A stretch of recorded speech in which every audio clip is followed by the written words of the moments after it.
Hello everyone, good evening. This is Elochukwu. I'm back again with the series.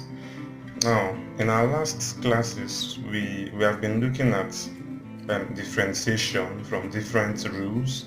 Now, in our last series, in the last class of this series, we considered the chain rule. And I told you we'll be looking at chain rule, product rule, quotient rule, we'll be looking at the implicit differentiation and parametric. Then we'll go over to application of differentiations. So now we are going to the next rule, which is the product rule. And product rule is applied, as we can see, product rule is applied. This rule is applied from the name product. It is applied whenever we have product of two functions. That is, when we have two functions multiplying each other. So the rule to apply there is product rule. Unlike chain rule. Chain rule is function of function. So product rule, we apply it when you consider that two functions or more are multiplying each other. Then you know that the rule to apply there is the product rule. So example of functions we can apply the product rule. This is x times exponential x. So this is a polynomial function, and this is an exponential function. So you can see that this is a product of two different functions, a polynomial function and the exponential function. So in differentiating this, we need to apply the product rule. Now this is another example, an exponential function multiplying a polynomial, a trig function. So considering this, it means we need to apply the product rule. Then this one is sine x squared. What it simply means, sine x squared is same thing as sine x all squared. That is to say, sine x times sine x. So you'd also observe that this is a product of two functions. So you can apply the product rule here, and you can also apply the chain rule and so on. Then the formula that guides product rule, when we have two functions, say u and v, where u and v are functions of x respectively, u and v are both functions of x, then and we are to differentiate them. Notice that this is a product of two functions. So we are to differentiate this. Then the formula that guides it is that the y, the x, is u, the v, the x plus v, the u, the x. So this is the formula that guides it. But I will be solving this with a very fast approach so that you'd see we don't necessarily need to keep using this. Now, product rule is all about, product rule simply means when you have two functions multiplying each other, what it means is you differentiate the first function, write the second one the way it is, plus you write the first function, then differentiate the second. So it's just a sequence. When you differentiate the first one, you write the second one close to it the way it is, plus you write the first function the way it is, then differentiate the second one. That is product rule. So there's nothing much there. Then, so we'll be looking at these following problems. I will use that as examples so that you'd see. So the first problem is y is this, then. So we have to differentiate this function. So I'll be solving them now so that you'd see how simple it is. So for the first problem, we have y equals x exponential x. So y prime is going to be, like I told you, you differentiate the first function. The first function there is x. So if I differentiate x, of course, you know it will be 1. Then we'll write the second one the way it is. So you have exponential x plus, you write the first function, which is x. So if I write x, then you differentiate the second function, which is exponential x. So when you differentiate exponential x, you also get exponential x. So then what we have is what? 1 times exponential x is exponential x plus x exponential x. And what do we have in common there? We have exponential x in common. Bring it out, then we're left with 1 here. So that this times this will give us this, plus we're left with x on this other side. So this is the solution to that. So the next problem, we have exponential x multiplying sine x. So the same concept, we differentiate exponential x, we get exponential x, then we write sine x the way it is. So we have sine x plus, I will write exponential x, that is the first function, I will rewrite it the way it is, then differentiate sine x. When you differentiate sine x, you get cos x. So this is what we have. Of course, if you check, you can still find something common. Exponential is common on both sides, so we bring it out.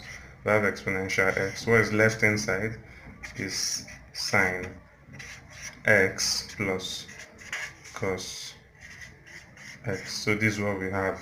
This is what we have. That is our answer. Note, don't add this. Note that this is not same thing as sine square x plus cos square x, which is 1.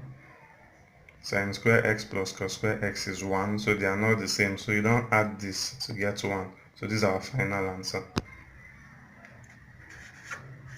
So we have the third problem there, which is y equals sine square x. So this can also be written as sine x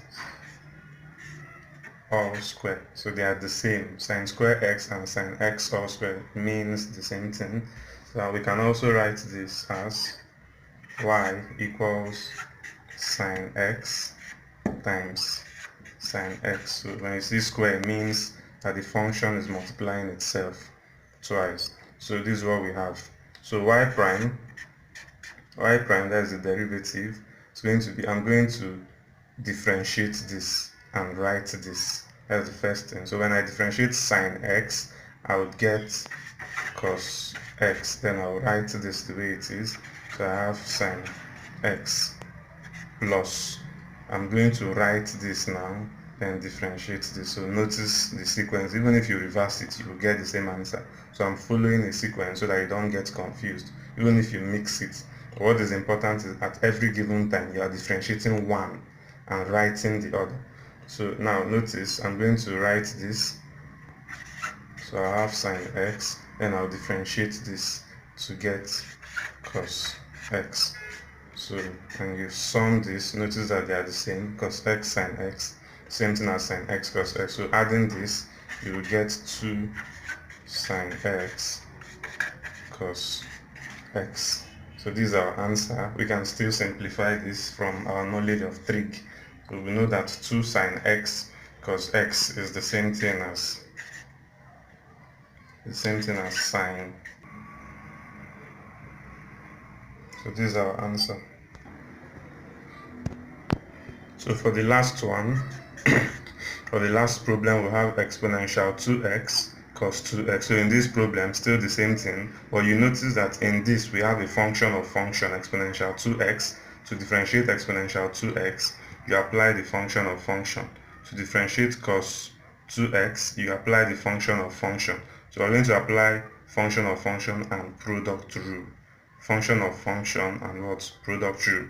So we would have that y prime is going to be, I'll differentiate the first function. So when you differentiate exponential 2x, what you simply do, if you recall what we did in chain rule, to differentiate exponential 2x, you differentiate the inner function, which is 2x. When you differentiate 2x, you get 2. Then differentiate the outer, you get exponential. Then you rewrite the inner function, exponential 2x. So you have differentiated this whole function. Then you write cos 2x, you write the second function, plus you write the first function, which is exponential 2x, you write it the way it is, then differentiate the second function. Then you differentiate cos 2x is still a chain rule. This is a function of function. So you start from the inner function.